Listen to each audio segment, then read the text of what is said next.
இந்த ஆலயத்துல பௌர்ணமி பூஜை அன்று சிறப்பு பூஜை பண்றோம். முன்னோருடைய சாபம், குழந்தை பாக்கியம், திருமண தடைகள் இந்த மாதிரி விஷயத்துக்கு பூஜை பண்றோம். இங்க வந்து மக்கள் வந்துட்டு ஆயிரக்கணக்கான மக்கள் வர்றாங்க. வந்து கலந்துக்கிட்டு திருமண தடை விலகிருக்கு, குழந்தை பாக்கியம் கிடைச்சிருக்கு. அம்மாவுடைய பேரு நாகவர்ஷன், ஆம்பளை பையனுக்கு நாகவர்ஷன் வச்சிருக்காங்க, பெண்ணுக்கு நாகவர்ஷின்னு பேர் வச்சிருக்காங்க. திருமண தடை விலகுது. முக்கியமா வந்துட்டு முன்னோடைய சாபம் இங்க வந்தாலும் நிவர்த்தி ஆகுது. முன்ஜென்ம பாவம் நிவர்த்தி ஆகுது.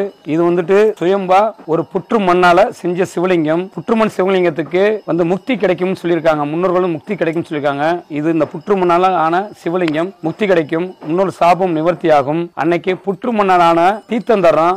எல்லா மக்களுக்கும் தீர்த்தம் வந்து புற்று மண்ணு தீர்த்தம் கொடுக்கனால எல்லாம் நிவர்த்தி ஆகுது. இந்த முன்னோருடைய சாபம், ராகு தோஷம் இந்த மாதிரி உள்ளவங்க கும்பகோணம், காளகசி இந்த மாதிரி போய் பரிகாரம் பண்ணிக்கிருக்காங்க. அங்கே போக முடியாத சூழல் உள்ளவங்க இங்க வந்து நம்ம நிவர்த்தி பூஜையா பண்ணி அவங்களுக்கு சிறப்பு பண்ணிக்கிருக்கோம். இதை பார்த்துக்கிருக்கவங்க அங்கே போக முடியலன்னா இங்க வந்துட்டு பூஜை முறையில கலந்துக்கிட்டாங்கன்னா அவங்களுக்கு அந்த முன்னோடி சாபம் நிவர்த்தி ஆகும், ராகு தோஷம் நிவர்த்தி ஆகும், செவ்வாய் தோஷம் இருந்தாலும் இங்க நிவர்த்தி ஆகும். இங்க விளக்கு போட்டுட்டு 11 முறை சுத்தி வந்துட்டு இந்த நாகதேவதையும் சுத்தி வந்துட்டு வந்தால் சிறப்பாகும். வழிபாடு பண்ணுங்க. உங்களுக்கான முன்னோடி சாபமா இருக்கட்டும், ராகு தோஷம் வந்தாலும் நிவர்த்தி ஆகும். நம்ம கணக்கணந்தல் சுயம்ப புற்று நாகம்மன் திருக்கோவிலுக்கு பௌர்ணமி அன்று தூத்துக்குடி, மானாமதுரை, திருச்செந்தூர், சிவகாசி, விருதுநகர், மதுரை, கமுதிசி எல்லாம் வந்துட்டு வர்றாங்க, வழிபாடு பண்றாங்க. பௌர்ணமி அன்று சிறப்பு பூஜை நடக்கும். அது போக